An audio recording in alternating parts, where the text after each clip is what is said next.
আসসালামু আলাইকুম রহমতুল্লাহি ওয়া বারাকাতুহু। স্যামসামি এগ্রো ফার্মের পক্ষ থেকে সবাইকে স্বাগত।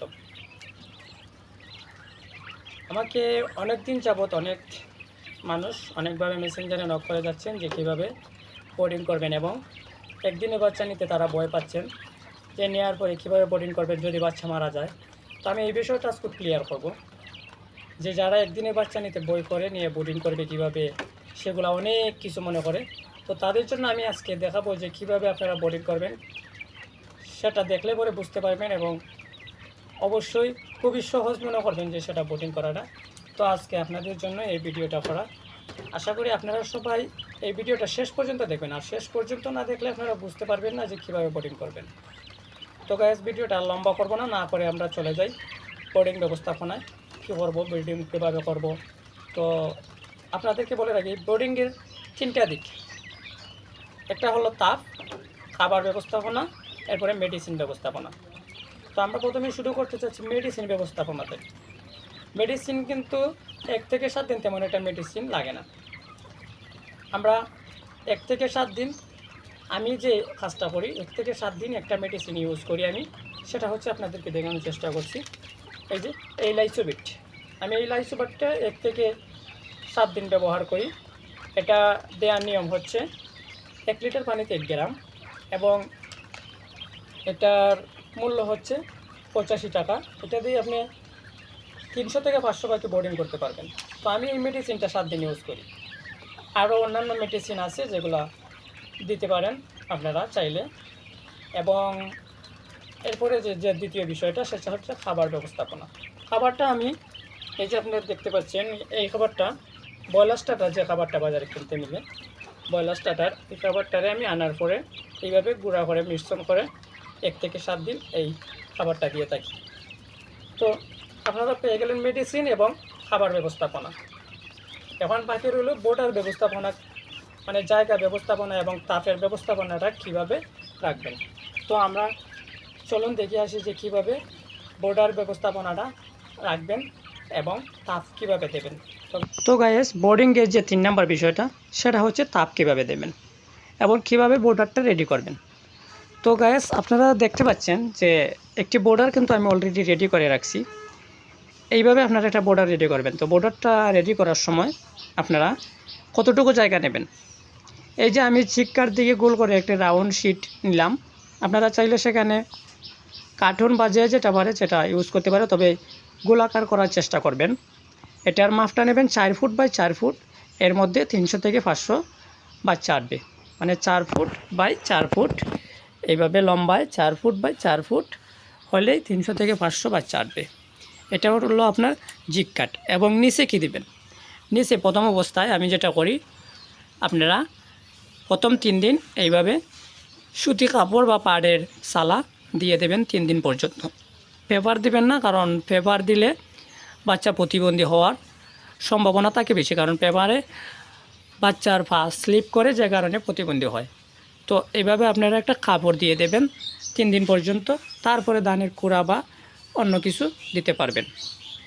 আর তাপটা দেবেন কিভাবে, এই যে এটা আপনারা যারা কিনতে পারবেন কিনবেন, আর না হলে আপনারা চাইলে অন্য কিছু একটা উপরে যাতে তাপটা ধরে রাখে সেই রকম কিছু দিয়ে বাতি দিয়ে দেবেন। তো বাতি কত ওয়াট দেবেন এবং কতটা দেবেন, আপনারা যদি 300 বাচ্চা বোর্ডিং করেন তাহলে 100 ওয়াটের একটি বাল্বই যথেষ্ট।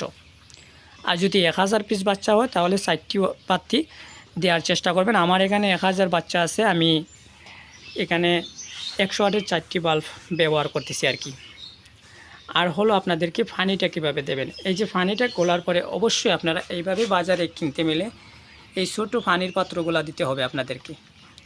আর না হলে বাচ্চা পানিতে পড়ে মারা যাবে। এবং আপনারা দেখতে পাচ্ছেন আমি মার্বেল দিয়েছি, এভাবে মার্বেল দিতে হবে, না হলে বাচ্চা পানিতে ভিজে গেলে একবার কিন্তু ওই বাচ্চা শুকাতে শুকাতে কিন্তু অনেক বাচ্চা মারা যায়। সে কারণে এভাবে মার্বেল দিয়ে দেবেন, তাহলে এইভাবে বাকিগুলো শুকনো থাকবে, একদম শুকনো।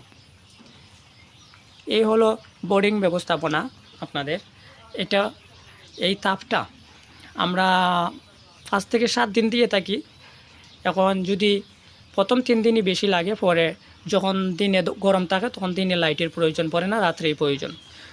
আর যারা এইখানে বোর্ডিং করার তাপমাত্রাটা মেনটেন করতে চান, তাদের জন্য বলবো যারা নতুন তারা একটি ছোটো অটো বোটারের একটি কন্ট্রোলার কিনতে পাওয়া যায়, সেগুলো নিয়ে নেবেন। তাহলে অটো বোটারের যে কন্ট্রোলার সেটা তাপমাত্রা সেট করে দিয়ে দিলেই নির্দিষ্ট সময় তাপ আলো বন্ধ হয়ে যাবে এবং আবার চালু হয়ে যাবে। আর বিশেষ করে যারা এমনিতেই বোর্ডিং করবেন তাদের উদ্দেশ্যে বলবো, আপনারা এভাবে একটা বাতি দেওয়ার পরে, আমি কিন্তু বাতিটা তুলে রাখছি, আপনারা বাতিটা নামাইয়া দিবেন। নামায়া দেওয়ার ফলে দেখবেন বাচ্চাগুলো যদি চারদিক ছড়িয়ে ছিটিয়ে থাকে তাহলে আপনার যথেষ্ট নামানো হয়েছে। আর যদি দেখেন যে আপনার বাচ্চা এক জায়গায় জড়ো হচ্ছে তাহলে বুঝবেন যে তাপ হচ্ছে না, আপনি আরও কিছু নামিয়ে দিবেন। আর যদি দেখেন নামানোর পরে বাচ্চা একবারে জিক কার্ডের কাছে দিয়ে খুব ধাক্কাধাক্কি করতেছে তাহলে বুঝবেন যে পর্যাপ্ত পরিমাণে গরম নয়, সে কারণে ধাক্কাধাক্কি করতেছে। বা না সরি যদি দেখেন জিক কার্ডের পাশে গিয়ে ধাক্কাধাক্কি করতেছে প্রচুর পরিমাণে তাহলে বুঝবেন যে অতিরিক্ত গরম, সে কারণে ধাক্কাধাক্কি করতেছে সাইডে দিয়ে। তাহলে তো এইটারে একটু উপর দিকে টেনে দিবেন। আর যদি মনে করেন যে একই জায়গায় জড়ো হয়ে যায়, চারদিক না সরিয়ে একই জায়গায় জড়ো হয়ে যায় তাহলে বুঝবেন যে তাদের পর্যাপ্ত পরিমাণে আলো পাইতেছে না। যেমন এই দেখেন আমার পাখিগুলো কোনো পর্যাপ্ত পরিমাণে আলো পাইতেছে না, যে কারণে তারা একদিকে জড়ো হয়েছে। কারণ আমি এই জ্যাক কার্ডটা পর্যাপ্ত পরিমাণের চাইতে বেশি তুলে রাখছি, সে কারণে তাদের পর্যাপ্ত পরিমাণে আলো পাইতেছে না, তারা জড়ো হয়ে গেছে। তো আমি এটা ভিডিও করার জন্য তুলে রাখছি, একটু পরে নামিয়ে দেব। তো গাইস আপনারা তো দেখলেন যে কীভাবে বোর্ডিং করবেন। আর এই বোর্ডিংয়ের যে তাপমাত্রাটা সেটা যদি আপনারা কন্ট্রোলার দিয়ে করে থাকেন তাহলে অবশ্যই প্রথম দিন 35 ডিগ্রি সেলসিয়াস তাপমাত্রা ভেতরে রাখবেন এবং প্রত্যেক দিন 5 সেলসিয়াস করে, মানে 0.5 সেলসিয়াস করে কমানোর চেষ্টা করবেন। এই হলো আপনাদের বোর্ডিং ব্যবস্থাপনা। এভাবে 7 দিন পর্যন্ত বোর্ডিং করার পরে আর কোনো বোর্ডিংয়ের প্রয়োজন পড়বে না। এবং 7 দিনের ভিতরে যে কাজটা করতে হবে, এই কোয়েল পাখিকে যদি আপনি ভ্যাকসিন দেন তাহলে 5ম দিনে ভ্যাকসিনটা দিয়ে দেবেন। আমি আর এখানে ভ্যাকসিনের নিয়ম বা এগুলা বললাম না, এটার জন্য আমি আরেকটি ভিডিও বানাবো কীভাবে ভ্যাকসিন দিতে হবে। তো এটা অন্য ভিডিওতে দেখবেন, এই ভিডিওটা লম্বা হয়ে যাবে সে কারণে। তো গাইস আপনারা আরও কিছু যদি জানার থাকে অবশ্যই কমেন্ট বক্সে বলে যাবেন, আমি উত্তর দেওয়ার চেষ্টা করব। তো সবাইকে ধন্যবাদ। আর যারা আমার কাছ থেকে কোয়েল পাখির বাচ্চা সংগ্রহ করতে চান অবশ্যই যোগাযোগ করতে পারেন। আমার কাছে জাপানি জাতের কোয়েল পাখির বাচ্চা পেয়ে যাবেন যে কোনো বয়সের। এছাড়াও আমি সিলেট বিভাগের মধ্যে যে কোনো জায়গায় বাচ্চা পাঠিয়ে থাকি, আপনারা চাইলে যে কোনো জায়গা থেকে অর্ডার করতে পারেন।